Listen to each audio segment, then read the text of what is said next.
पिछले एपिसोड में आपने देखा था काफ्का को फर्स्ट डिवीजन में ट्रांसफर कर दिया गया है, बट नारुमी उसके बदले में उसका काइजू का वेपन चाहता है। इस वजह से काफ्का ने प्रॉमिस किया कि बिना वेपन बने उनके काम आएगा। तो क्या अब काफ्का अपनी बात को प्रूव कर पाएगा या फिर नारुमी उसे वेपन में कन्वर्ट करके ही रहेगा? चलो देखते हैं अब क्या होगा आगे। तभी एपिसोड की शुरुआत होती है। वहाँ पर अर्थक्वेक देखने को मिलता है हमें और बिल्डिंग्स गिरने लगती हैं, बट किसी को कुछ समझ में नहीं आ रहा होता है। फिर काफी सारे लोग नोटिस करते हैं कि शहर के बीचों बीच बहुत बड़ा होल हो चुका है और उसके अंदर से बहुत सारे काइजूस बाहर आने स्टार्ट हो जाती है, जिस वजह से पूरे शहर में भगदड़ मच जाती है। तभी सीन चेंज होता है और आता है सीधा फर्स्ट डिवीजन के ट्रेनिंग पर। वहाँ पर ट्रेनिंग चल रही होती है। काफी सारे लोग बुरी तरह से थक चुके होते हैं और लेकिन काफ्का भी ट्रेनिंग कर रहा होता है क्योंकि वो अपनी वर्थनेस को प्रूव करना चाहता है, नहीं तो उसे मार दिया जाएगा। फिर सीन चेंज होता है। तभी किकुरु फर्स्ट डिवीजन के कैप्टन के पास चली जाती है ताकि वो पर्सनल लेसन देख और वो ज्यादा ताकतवर बन सके। जैसे ही कैप्टन नारुमी के पास जाती है, उसका वो गेट ही खोलती है। कैप्टन नारुमी उसे घुटनों के बल बैठा होता है और बोलता है कि तुम मुझे पैसे उधार दे सकती हो क्या, प्लीज प्लीज प्लीज। और बोलता है पता नहीं कैसे मेरे अकाउंट से सारे पैसे गायब हो चुके हैं। किकोरी बोलती है तुम बकवास कर रहे हो, कि एक बार पीछे देखो, तुमने कितने सारे बॉक्स ऑर्डर किए हैं और तुम्हें शर्म नहीं आ रही अपने शादी से पैसे मांगते हुए। नारुमी बोलता है प्लीज ऐसा मत करो मेरे साथ। कुरु बोलती है चुप करो, मुझे ट्रेन करो। तब वहाँ पर काजू का अलर्ट बजने लगता है, जिस वजह से फर्स्ट डिवीजन के काजू के साथ निपटने को बुलाया जाता है और बाकी सारे लोग बहुत जल्दी तैयार भी हो जाते हैं। एक तो पहले से ही ट्रेनिंग करी होती है, फिर भी वो तैयार हो जाते हैं। पर नारुमी को बहुत ज्यादा गुस्सा आ रहा होता है क्योंकि काइजू की वजह से किकोरू से पैसे नहीं मांग पाया था। तभी सीन चेंज होता है। सभी लोग काइजू से बचने के लिए शेल्टर की तरफ भाग रहे होते हैं, पर शेल्टर में बहुत जल्दी फुल हो जाता है, जिस वजह से कुछ लोग रास्ते में ही रह जाते हैं। इस वजह से दोनों भाई बहन रुक जाते हैं और एक लड़की के चोट लग चुकी होती है पैरों में। लड़की बोलती है भाई मुझे डर लग रहा है। लड़का बोलता है चिंता मत करो, फर्स्ट डिवीजन रास्ते में होगी, आ रही होगी। मुझे पूरे भरोसे के साथ वो आंख मींच लेता है। तभी कैप्टन यानेमी आ जाता है और काइजू को पूरी तरह से मार देता है। ये सब देखकर बच्चा हैरान हो जाता है और बच्चा बोलता है यानेमी आ गया।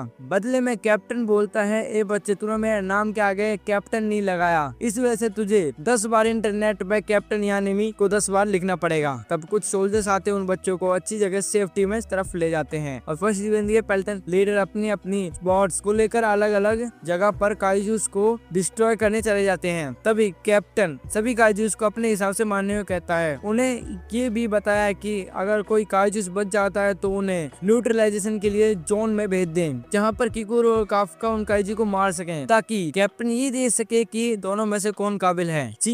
तभी यहाँ पे देखते हैं हेड क्वार्टर में सभी स्क्वाड्स पर नजर रख रहे होते हैं और सभी लोगों की जानकारी इकट्ठा कर रहे होते हैं, कौन लोग बचे हैं, कौन लोग सलामत पहुंच चुके हैं। तभी स्क्वाड्स के सारे बंदे काइजूस पे हमला करना स्टार्ट कर देते हैं। काइजूस को न्यूट्रलाइजेशन में तरफ भेज दिया जाता है, जहाँ पर किकुरु अपना हथियार निकालती है और एक एक करके काइजू को मारना स्टार्ट कर देती है, जिसे देखकर सब लोग हैरान हो जाते हैं। और किकुरु को अभी भी सेटिस्फेक्शन नहीं मिला है क्योंकि वो एहसास करती है कि सारे कैप्टन से ज्यादा ताकतवर हैं, उनके बराबर होना पड़ेगा, उसे उनसे ज्यादा ताकतवर होना पड़ेगा, जिस वजह से वो ज्यादा स्पीड और पावर का यूज करती है काइजू को मारने के लिए। और कुछ ही टाइम में वो 3 काइजूस को मार देती है, जिससे कि उसके बाकी मेंबर्स भी लड़ने के लिए एक्साइटेड हो जाते हैं और एक एक करके जल्दी जल्दी काइजूस को तबाह करना स्टार्ट कर देते हैं, जिस वजह से बाकी के मेंबर भी अंदर जोश आ जाता है और काइजू जल्दी जल्दी मारना स्टार्ट कर देते हैं, ताकि किकुरु से अभी भी आगे काइजूस में मारने में आगे हो जाते हैं। तब फर्स्ट डिवीजन का वाइस कैप्टन इजी कहता है हियर में तो तुम्हारे मुकाबला ये तो उससे ज्यादा ताकतवर है। कैप्टन कहता है क्या तुम मजाक कर रहे हो, इससे ज्यादा ताकतवर था, पर यह सब छोड़ो, यहाँ पर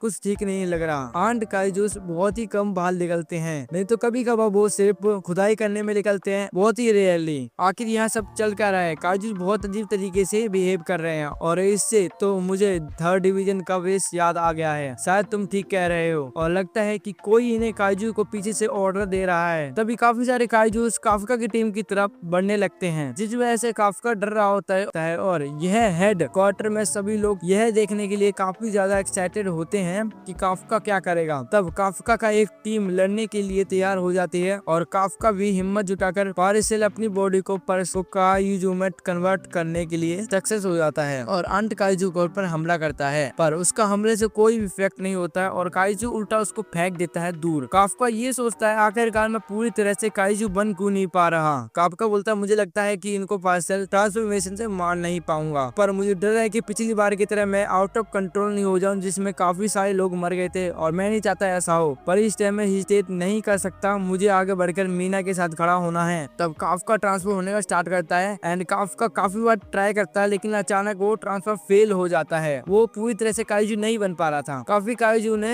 काफ्का के ऊपर हमला कर दिया, जिस वजह से वो काफी ज्यादा जख्मी हो जाता है। और ये सब देख काफी सारे लोग हैरान हो जाते हैं कि काफ्का पूरी तरह से ट्रांसफर क्यों नहीं हो पा रहा है। अब अचानक जिस जगह पे काफ्का की टीम होती है, वहाँ पर एक नई काइजू होने की रेडिंग मिलती है, जो कि काइजू नंबर 8 के ही तरह ताकतवर है। अभी काफ्का के नीचे जमीन टूटती है और उसके अंदर से एक आंट काइजू निकलता है और वो देखता है वो काइजू नंबर 9 है। और सभी लोग ये सब देखकर हैरान हो जाते हैं। तब काइजू नंबर 9 कहता है कि मुझे यहाँ पर काइजू नंबर 8 का महसूस हुआ था, पर वो यहाँ पर नहीं है। एक सेकेंड, कहीं तुम काइजू नंबर 8 तो नहीं? चलो एक बार टेस्ट देते हैं। और काफ्का के ऊपर एक हमला कर देता है, जिससे काफ्का के बाजू में एक छेद हो जाता है। तब काफ्का खुद को बचाते हुए फिर काइजू नंबर 8 में ट्रांसफर होने की कोशिश करता है, पर वो ट्रांसफर नहीं हो पाता है, वो फेल हो जाता है बार बार। तभी कैप्टन नारुमी डिसाइड करता है कि काइजू नंबर 8 रद्द करनी चाहिए जाए, पर तभी उसी के सामने एक और काइजू नंबर 9 आ जाता है अचानक। और ये सब देख कर पूरी तरह से वो हैरान हो जाता है, ये क्या हो रहा है। जैसे ही काइजू नंबर 9 एक और सामने आता है, बाकी सारे काइजू अपने आप में अलाइन होने लग जाते हैं, जुड़ने लगते हैं, जिस वजह से वो दुश्मन बढ़ जाते हैं उसके।